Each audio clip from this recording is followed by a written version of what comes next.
Welcome friends to my channel Kriti learning blog.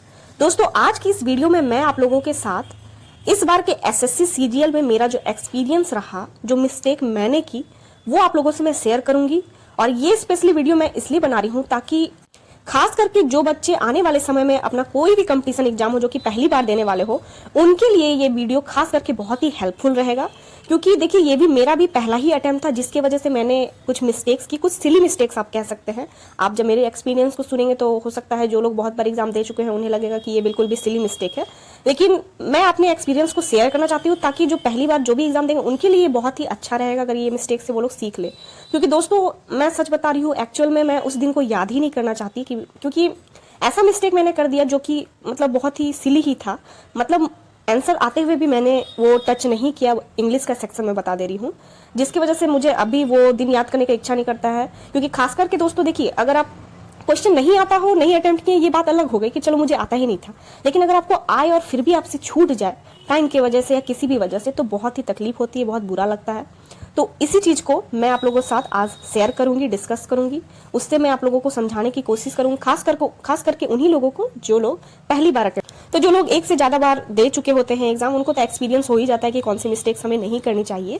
तो ये video specially बहुत बेनिफिशियल रहेगा जो भी लोग पहली बार अटेम्प्ट करेंगे। तो प्लीज मेरे वीडियो को पूरे ध्यान से देखिएगा, और अगर आपको मेरा वीडियो अच्छा लगे तो मेरे चैनल को सब्सक्राइब जरूर करें, इस वीडियो को शेयर और लाइक जरूर करें। तो चलिए, अब मैं आप लोगों को अपना पूरा एक्सपीरियंस उस दिन का बताना शुरू करती हूँ, और उससे पहले का भी कुछ थोड़ा मैं बताना चाहूंगी।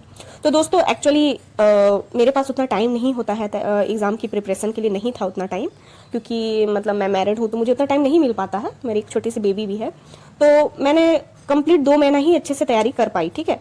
तो उसमें मैंने कंप्लीट जितना टाइम हो सका मैंने पढ़ाई किया, ठीक है। खास करके मैथ्स को मैंने बहुत ध्यान दिया था, क्योंकि मैथ्स मुझे पसंद भी है और मैं उसको कर रही थी। बाकी सेक्शन थोड़ा मैथ्स के मुकाबले इजी पड़ता है, बस उसमें थोड़ा याद करना पड़ता है, लेकिन मैथ्स कंप्लीट प्रैक्टिस का चीज़ है, तो पूरा मैं कॉन्सेंट्रेशन मैथ्स पे दे रही थी।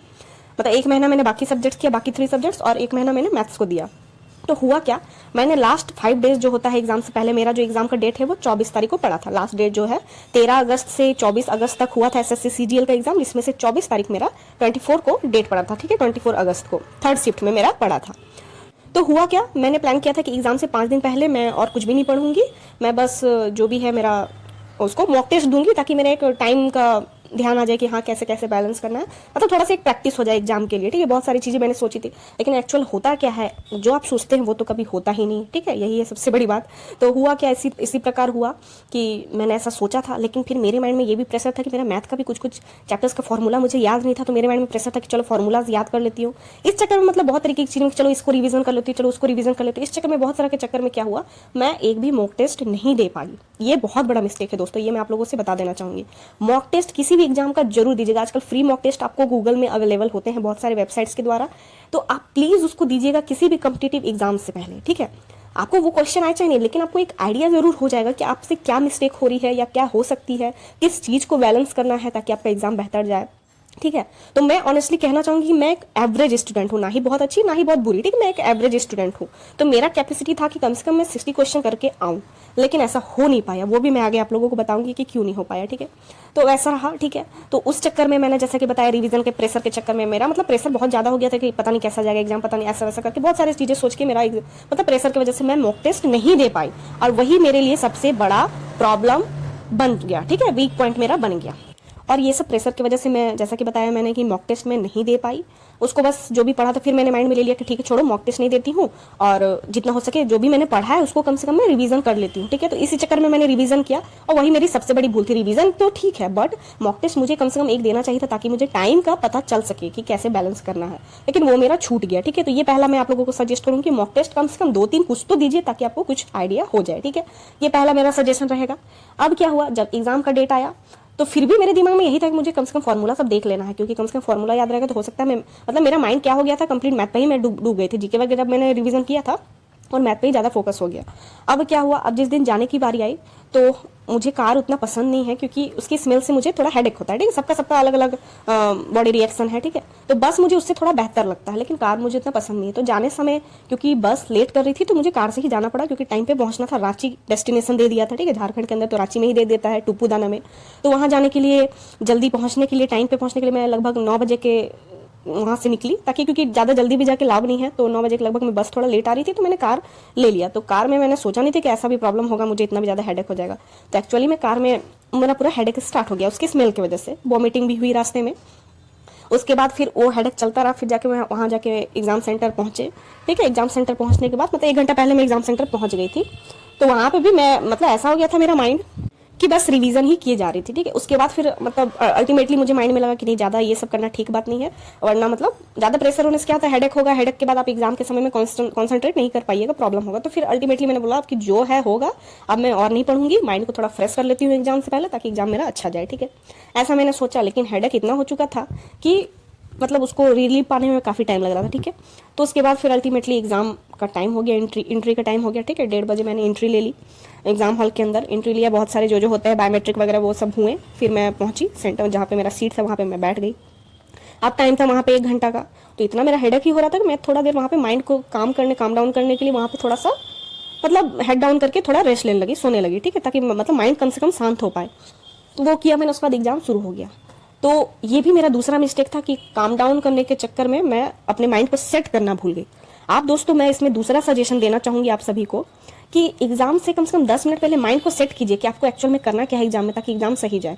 तो वो सेटिंग क्या है, टाइम मैनेजमेंट ही सेटिंग है कि हमको किस सब्जेक्ट में, क्योंकि ज्यादातर एग्जाम्स में क्या होता है 4 सेक्शंस होते हैं, तो उस हिसाब से खासकर एसएससी सीजन तो 4 सेक्शन होता है, आपको तो मालूम ही है। ठीक है, जीके, इंग्लिश, रीजनिंग और आपका मैथ्स। तो माइंड सेट कर लेना चाहिए कि कितना टाइम मुझे किस सब्जेक्ट में देना है। ठीक है, तो वो मेरा ध्यान चला ही गया और मैं वही काम डाउन करने के चक्कर में थोड़ा सा रेस्ट ली। उसका फिर एग्जाम स्टार्ट हुआ। तो एग्जाम स्टार्ट होने के बाद तो ऑटोमेटिकली प्रेशर आ जाता है भाई कि आ रहा है कि नहीं, मतलब प्रेशर एक आता ही है। ठीक है, जो लोग पहली बार बैठे होंगे या फिर बैठने वाले होंगे वो समझ जाएंगे मेरी बातों को। तो फिर एग्जाम स्टार्ट हुआ। अब मैं दोस्तों बताती हूँ कि एग्जाम में जो हमें 1 घंटा मिलता है, रियली मैं सच में बता रही हूँ, अगर आप लोगों को ऐसे कोई बोले कि 1 घंटा बाद कुछ कीजिए या फिर वेट करने बोला जाए, लगेगा कि पहाड़ है 1 घंटा। बट एग्जाम हॉल में आपको लगेगा 1 घंटा जैसे कि 10 मिनट हो या 5 ही मिनट हो, इतना मतलब फास्टली वहाँ पार होता है, क्योंकि हमारा माइंड डिमांड करता है कि थोड़ा टाइम लंबा हो। ठीक है, तो इसी चक्कर में फिर क्या हुआ, बनाई जा रही सबसे पहले मेरा आया आपका ये इसका सेक्शन आया, रीजनिंग का ही सेक्शन आया। ठीक है, रीजनिंग को मैंने जैसे तैसे अटेम्प्ट किया और प्रेशर की वजह से क्या होता है, माइंड वहाँ पे आपको जो आता भी है वो भी आप नहीं सकेंगे। ठीक है, उसको मैंने जल्दी उसको बनाते बनाते ही मेरा और दूसरा चीज, तीसरा सजेशन मैं यहाँ पे दे देते, दूसरा 2 सजेशन मैंने आपको दे दिया, तीसरा सजेशन रहेगा कि मॉक टेस्ट जो आप कीजिएगा उसको प्लीज, या तो अगर आपके पास लैपटॉप कंप्यूटर नहीं है तो किसी कैफे में जाके कम से कम प्रैक्टिस कीजिए, अदरवाइज अगर है तो प्लीज प्रैक्टिस कीजिए। क्यों? क्योंकि हमें क्या आदत हो जाती है, मॉक टेस्ट अगर हम मोबाइल से कवर कर रहे हैं, मोबाइल में स्क्रीन में टच किए तुरंत हो जाती है, क्योंकि हमारे प्रैक्टिस है। ठीक है, कॉपी में रफ करते हैं, तुरंत मोबाइल में टच करते हैं, लेकिन एक्चुअल में हमें तो वहाँ करना रहता है माउस के द्वारा। तो माउस को मूवमेंट में थोड़ा टाइम लग जाता है हम लोगों को, क्योंकि स्क्रॉल करके वहाँ जाना होता है, यहाँ जाना होता है। ठीक है, क्लिक करना पड़ता है, तो वो टाइम भी बहुत जरूरी है, क्योंकि एक तो ऐसे ही टाइम हम लोग को मिलता नहीं है, 100 क्वेश्चन रहते हैं। ठीक है, इसको बनाने में इतना टाइम लगता है, तो माउस को भी अगर आपका प्रैक्टिस नहीं रहा और उसमें प्रेशर है तो डर के मारे ना आपका एक्स्ट्रा टाइम चला जाता है, जो कि मेरे साथ हुआ। ठीक है, मतलब इतना हाथ भी मेरा कांपने लगा डर के मारे कि माउस को ही मुझे स्क्रॉल करना। ऐसा नहीं कि मैंने कभी लैपटॉप नहीं यूज किया, लेकिन बात है वहाँ डर का। ठीक है, अगर आप प्रैक्टिस नहीं करेंगे तो डर के कारण आपका टाइम टेकिंग होगा ही होगा। सो प्रैक्टिस बहुत मस्ट है। ठीक है, लैपटॉप या कंप्यूटर जिसमें भी हो। ठीक है, कैफे में जाकर कीजिए, अगर या तो फिर अगर आपके पास है तो कीजिए। ठीक है, तो वो चीज़ के चक्कर में मेरा 5-10 सेकंड चला जा रहा था, बार बार इतना हाथ कांप रहा था मेरा। तो ये मेरा तीसरा सजेशन रहेगा कि लैपटॉप या कंप्यूटर से प्रैक्टिस कीजिए। तो वो हुआ। उसके बाद फिर मैंने उस तरह से किया। सेकंड में मेरा आ गया आपका ये रीजनिंग के बाद आ गया था मेरा जीके का सेक्शन। तो जीके में भी जो आया मैंने उसको किया।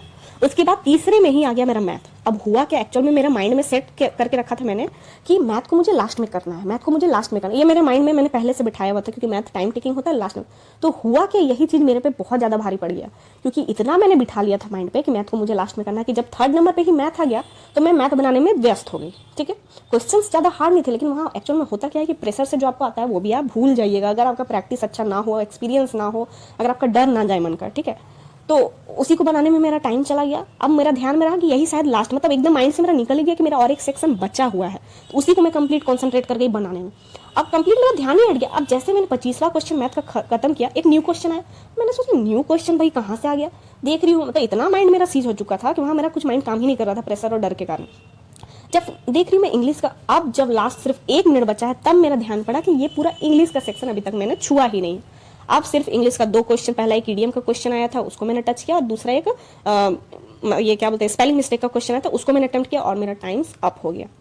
उसके बाद कंप्लीट मैं बता नहीं सकती दोस्तों, इसीलिए मैं वो दिन याद ही नहीं करना चाहती, क्योंकि इंग्लिश एक ऐसा सेक्शन है कि मेरे इंग्लिश मैंने बहुत सारे पढ़ के गए थे, बहुत सारे इडियम फ्रेजेस पढ़ा था मैंने, बहुत सारे एंटोनिम सिनोनिम्स पढ़ा, बहुत कुछ पढ़ा था, ठीक है। कंप्लीट मतलब मेरा स्ट्रेंथ इंग्लिश ही था, जीके ही था, और ये था आपका रीजनिंग ही, ये तीनों ही मेरे स्ट्रेंथ थे। और मैथ को मैंने सोचा था, मैथ को भी मैंने अच्छे से पढ़ा था, तो मैंने सोचा था कि कम से कम उसमें से 10-15 भी क्वेश्चन कर पाऊँ तो वो मेरे लिए हेल्पफुल होगा, ठीक है।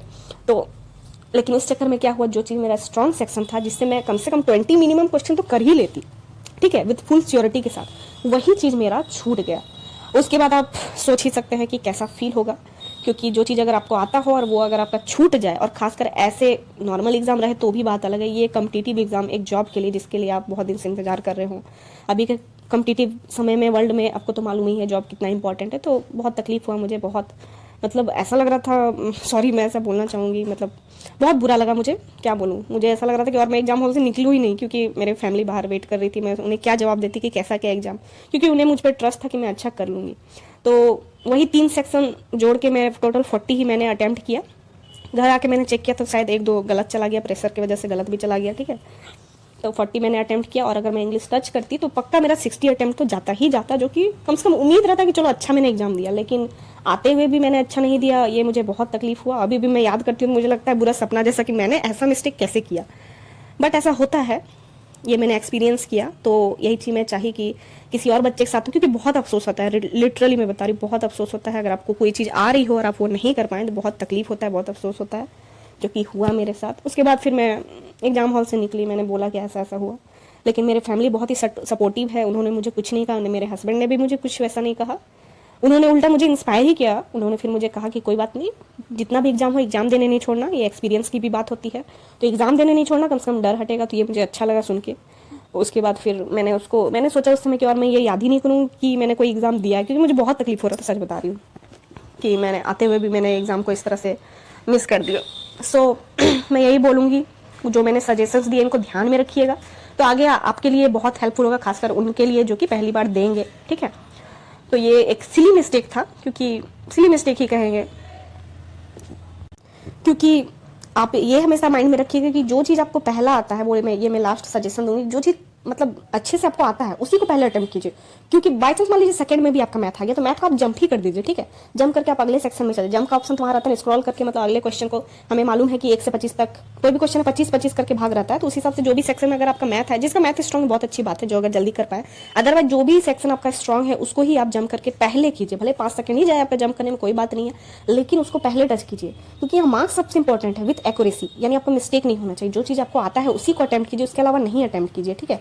जो आपको पूरी सिक्योरिटी के साथ आता है उसको अटेम्प्ट कीजिए, तो बहुत अच्छा रहेगा। तो यही मैं लास्ट सजेशन दूंगी कि जो आता है उसको पहले कीजिए, जो नहीं आता उसके पीछे बिल्कुल भी मत दौड़िए, ठीक है। कम से कम जो आता है उसको कंप्लीट कीजिए, ताकि मेरे जैसा आपको अफसोस ना हो। अगर मैं मैथ को जंप करके अगर पहले इंग्लिश ही कर ली रहती तो मुझे बहुत सेटिस्फैक्शन मिलता, बहुत अच्छा, मुझे मतलब खुद से सेटिस्फैक्शन मिलता कि हाँ चलो मैंने अच्छा एग्जाम दिया, जितना दिन पढ़ा 2 ही महीना पढ़ा, लेकिन अच्छा एग्जाम दिया, ठीक है। और देखिए 1-2 महीना में ये सब नहीं हो पाता है, इसके लिए आपको काफ़ी प्रैक्टिस चाहिए होता है। भले आप याद कर ले वो अलग बात है, लेकिन प्रैक्टिस तो मैथ तो कंप्लीट प्रैक्टिस की ही चीज़ है, तो आपको बहुत प्रैक्टिस करना पड़ेगा स्पीड के लिए। भले आपको आता भी हो, लेकिन स्पीड चाहिए इसमें मैथ के लिए कंप्लीट, ठीक है। रीजनिंग के लिए भी स्पीड चाहिए, तो इसके लिए प्रैक्टिस मस्ट है। तो प्रैक्टिस कीजिएगा, किसी भी कॉम्पिटिटिव एग्जाम्स के लिए प्रैक्टिस बहुत मस्ट है, ठीक है। तो एटलीस्ट 6 महीना किसी भी एग्जाम को जरूर दीजिएगा। 3 महीना आप अपना तैयारी कीजिए और बाकी 3 महीना सिर्फ और सिर्फ रिवीजन करके प्रैक्टिस करते जाइए, मॉक टेस्ट देते जाइए, ताकि आपका स्पीड अच्छा हो, ठीक है। एक्सपीरियंस हो, आपको डर हट जाए आपके मन से, आपका वहाँ पे हाथ ना कांपे, एग्जाम में कोई ऐसा टेंशन ना हो, आप ऐसा एग्जाम दे जैसे कि कोई घर में ही बैठ के एग्जाम दे रहे हो, ऐसा हो जाए, ठीक है। तो यही सारे सजेशंस दूंगी। और एक चीज़ मैं यहाँ पे शेयर करना चाहूँगी दोस्तों, जो मैंने एक्सपीरियंस किया, कि ये जो हमारे जो भी सेंट्रल लेवल के एग्जाम्स होते हैं, इनका जो सेंटर्स दिया जाता है, खासकर जो कैपिटल सिटी में दे दिया जाता है। अब होता क्या, हम लोग अगर इतनी दूर दूर से जाएं तो काफ़ी खर्च हो जाता है। तो मतलब मैं सोच रही थी, इसलिए मैं जस्ट शेयर कर रही हूँ आप लोगों से, कि जो लोग अगर मान लीजिए जिसकी अर्निंग जो है मंथली 5000 ही हो, 4 ही हो, मान लीजिए 10 भी हो, उनके लिए ये काफ़ी मतलब एक्सपेंसिव पड़ जाता है। खासकर किसके लिए, लड़कियों के लिए। लड़कों के लिए नहीं है, क्योंकि लड़कों लोग को मान लीजिए उन लोगों को दे दिया गया, अकेले वो चला जाएगा, ट्रेन से जाए, बस से जाए, जिससे भी जाए, सिंगल को उतना भाड़ा नहीं पड़ता है, तो वो जाके आ जाएगा। लेकिन लड़की लोग में क्या प्रॉब्लम हो जाता है, ये लड़की अच्छे से समझ पाएंगे जो मैं कह रही हूँ, कि लड़की लोग को अकेले तो जा नहीं सकती, ठीक है, क्योंकि अभी हमारा भले ही डेवलपिंग नेशन हो, लेकिन माइंड भी उसी तरह डेवलपिंग ही है, ठीक है। अकेले तो छोड़ा नहीं जा सकता, और सेफ भी नहीं है जैसा समय है। तो हम लोग तो पेरेंट्स के साथ ही जाएंगे, पेरेंट्स या तो फादर या तो फिर मदर फादर दोनों, या फिर भैया, या फिर जो भी है, मतलब 2 से 3 आदमी तो साथ में जाएंगे ही जाएंगे खुद को लेके, ठीक है। तो ऐसे में क्या होता है भाड़ा काफ़ी पड़ जाता है। अगर आपका दूर घर हो तो काफ़ी भाड़ा में ही चला जाता है। तो वही मैं बस सोच रही थी कि जिसके पास नहीं हो पैसा वो तो एग्ज़ाम भी नहीं दे पाएंगी लड़कियाँ। तो खैर सुनने में आया है कि अब इस तरह से डिस्ट्रिक्ट वाइज खोला जाएगा सेंटर्स, ताकि सब बच्चे एग्ज़ाम दे पाएँ, और ये बहुत ही अच्छा होगा, ताकि सब बहुत सारी लड़कियां ही खासकर जिनको नहीं मिल पाता, क्योंकि लड़की लोग के लिए क्या होता है एग्ज़ाम निकाल पाएगी कि नहीं, पैसा वेस्ट हो जाएगा, उतना दूर जाना है, कौन जाएगा साथ में, बहुत सारी क्वेश्चंस होती है लड़कियों के लिए। ऐसा सबके साथ नहीं होता, ऐसा मैं नहीं कर रही हूँ। आजकल बहुत सपोर्टिव हो चुके हैं फैमिलीज़, लड़की को भी सपोर्ट करते हैं, लेकिन फिर भी कहीं ना कहीं ये माइंड सेट रहता है। मतलब इस तरह से क्या होता है, इक्वल कंपटीशन नहीं हो पाता है, क्योंकि बहुत सारी लड़कियां पढ़ने में तेज होती है जो कि एग्जाम नहीं दे पाती है बहुत सारे फैमिली कॉन्सिक्वेंसेस की वजह से। बहुत ही अच्छा रहेगा अगर आने वाले समय में डिस्ट्रिक्ट वाइज अगर, या फिर कम से कम मान लीजिए किसी भी स्टेट में अगर कम से कम 24 डिस्ट्रिक्ट हो, या फिर जितना भी उसमें कम से कम हाफ में भी अगर रहे सेंटर्स, तो बहुत ही अच्छा रहेगा, सबके लिए सामने पड़ेगा और हर कोई एग्जाम दे पाएगा, चाहे लड़का हो चाहे लड़की हो, और ये एक इक्वल कंपटीशन रह पाएगा। क्योंकि इस बार सुनने में आया कि मात्र 37% अटेंडेंस रहा। तो बहुत सारी कारण हो सकती है, बारिश भी हो रहा था, बारिश का वेदर था, प्लस कोई हो सकता है नहीं जा पाया और बहुत सारे अदर रीजन से। तो इससे क्या होता है, इक्वल कंपटीशन नहीं हो पाता है। बेहतर होगा कि अगर हमारे स्टेट गवर्नमेंट्स जो भी है इंडिया के, सेंट्रल गवर्नमेंट्स ये निकाले कि हर डिस्ट्रिक्ट में होना चाहिए, या फिर कम से कम कुछ कुछ डिस्ट्रिक्ट में सेंटर्स होना चाहिए, एक ही कैपिटल सिटी में नहीं हो, क्योंकि बहुत दूर पड़ जाता है दूर के लोगों के लिए। ठीक है, यही सारी दोस्तों मेरी सजेशंस थी। आई होप आप लोगों को अच्छा लगा हो, आप लोगों ने इससे सीखा हो, और दोबारा मेरे जैसे सिली मिस्टेक आप लोग ना करें। यही था मेरा वीडियो दोस्तों। अगर आप लोगों को अच्छा लगा हो तो प्लीज़ लाइक शेयर और सब्सक्राइब करें। Thank you.